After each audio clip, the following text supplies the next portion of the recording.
नमस्कार दोस्तों, आप देख रहे हैं एग्जाम लाइट 2.0। सभी परीक्षा में पूछे जाने वाले प्रश्न का यह 8वां पार्ट है। अगर आपने अभी तक मेरा सभी वीडियो नहीं देखा है तो प्लीज़ मेरे चैनल को सब्सक्राइब कर लीजिए।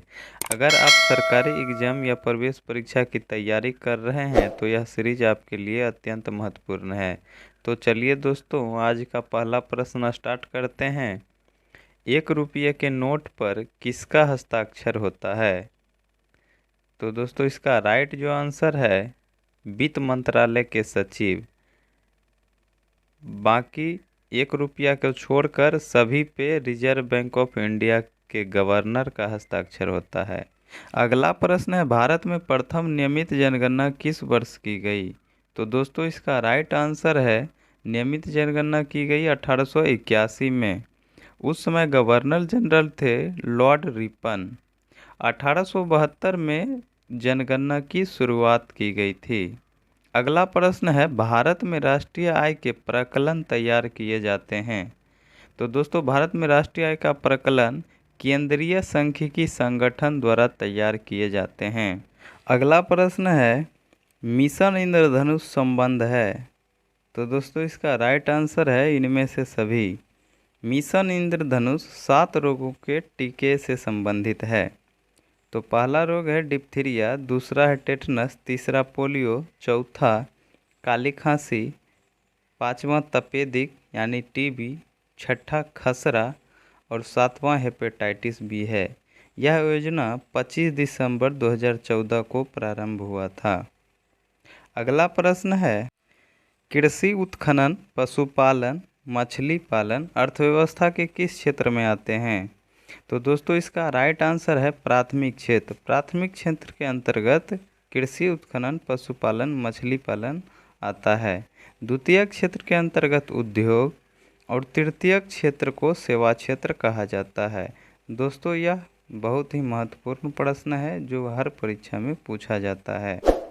अगर आप मेरे चैनल पर नए हैं तो प्लीज़ सब्सक्राइब कर दीजिए। अगला प्रश्न है, जीएसटी वस्तु और सेवा कर किस अनुच्छेद के अंतर्गत आता है? तो दोस्तों, इसका राइट आंसर है 279 का ए। दोस्तों, वस्तु और सेवा कर यानी जीएसटी 101वां संविधान संशोधन द्वारा लागू किया गया था। अगला प्रश्न है, भारत में डिजिटल पेमेंट सेवा को बढ़ावा देने के लिए किस समिति का गठन किया गया? तो इसका राइट आंसर है रतन वी पटल समिति। तो दोस्तों, हम जानकारी के लिए बता दें कि कोठारी आयोग शिक्षा सुधार से संबंधित है, स्वामीनाथन आयोग समिति जनसंख्या नीति से और चलैया समिति जो है कर सुधार से संबंधित है। अगला प्रश्न है, राष्ट्रीय कृषि तथा ग्रामीण विकास बैंक यानी नाबार्ड की स्थापना कब हुई? तो दोस्तों, इसका राइट आंसर है 1982। अगला प्रश्न है दोस्तों, इनमें से कौन द्वितीय पंचवर्षीय योजना से संबंधित नहीं है? तो दोस्तों, इसका राइट आंसर है बोकारो। बोकारो जो दोस्तों झारखंड या रूस के मदद से बनाया गया है। राउरकेला उड़ीसा से संबंधित है और यह जर्मनी के सहयोग से बनाया गया है। भिलाई छत्तीसगढ़ से संबंधित है जो रूस के सहयोग से बनाया गया है। अगला दोस्तों, दुर्गापुर यह पश्चिम बंगाल में है और यह ब्रिटेन के सहयोग से बनाया गया है। तो दोस्तों, सभी का याद रखेंगे कि कौन किसके सहयोग से और किस राज्य में है। अगला प्रश्न है कि भारत में सर्वप्रथम शून्य आधारित बजट किसने प्रस्तुत किया था? तो दोस्तों, इसका राइट जो आंसर होगा राजीव गांधी। राजीव गांधी शून्य आधारित बजट पेश करने वाले प्रथम व्यक्ति हैं। अगला प्रश्न है, भारत में सबसे अधिक बार बजट पेश करने वाले व्यक्ति कौन हैं? तो दोस्तों, भारत में सबसे अधिक बार बजट पेश करने वाले व्यक्ति मोरारजी देसाई हैं जो अधिकतम 8 बार पेश किए हैं।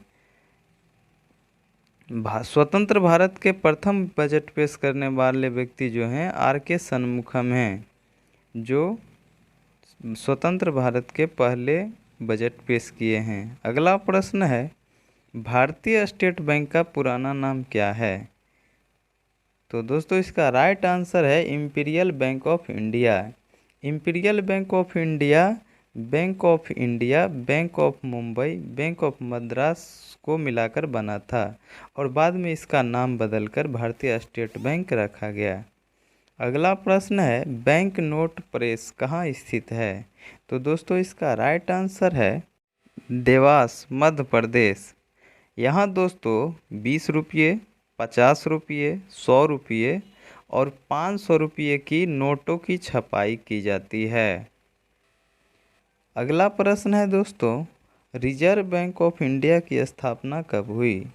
तो रिजर्व बैंक ऑफ इंडिया की स्थापना जो है दोस्तों 1 अप्रैल 1935 को हुई थी और इसका राष्ट्रीयकरण 1 जनवरी 1949 को कर दिया गया। तो दोस्तों यह भी याद रखेंगे। अगला प्रश्न है, भारत में हरित क्रांति का जनक किसे कहा जाता है? तो दोस्तों भारत में हरित क्रांति का जनक MS स्वामीनाथन को माना जाता है और विश्व स्तर पे अगर देखा जाए तो विश्व स्तर पे हरित क्रांति का जनक नॉर्मन बोरलॉग को माना जाता है। तो कैसा लगा यह सेशन कमेंट करके ज़रूर बताएं और अपने दोस्तों के साथ शेयर करें और अगर आपने अभी तक सब्सक्राइब नहीं किया है तो सब्सक्राइब ज़रूर कर लें। अगला जो टॉपिक होगा दोस्तों भारत के प्रमुख राष्ट्रीय उद्यान एवं वन्य जीव अभयारण्य पे आधारित होगा। धन्यवाद।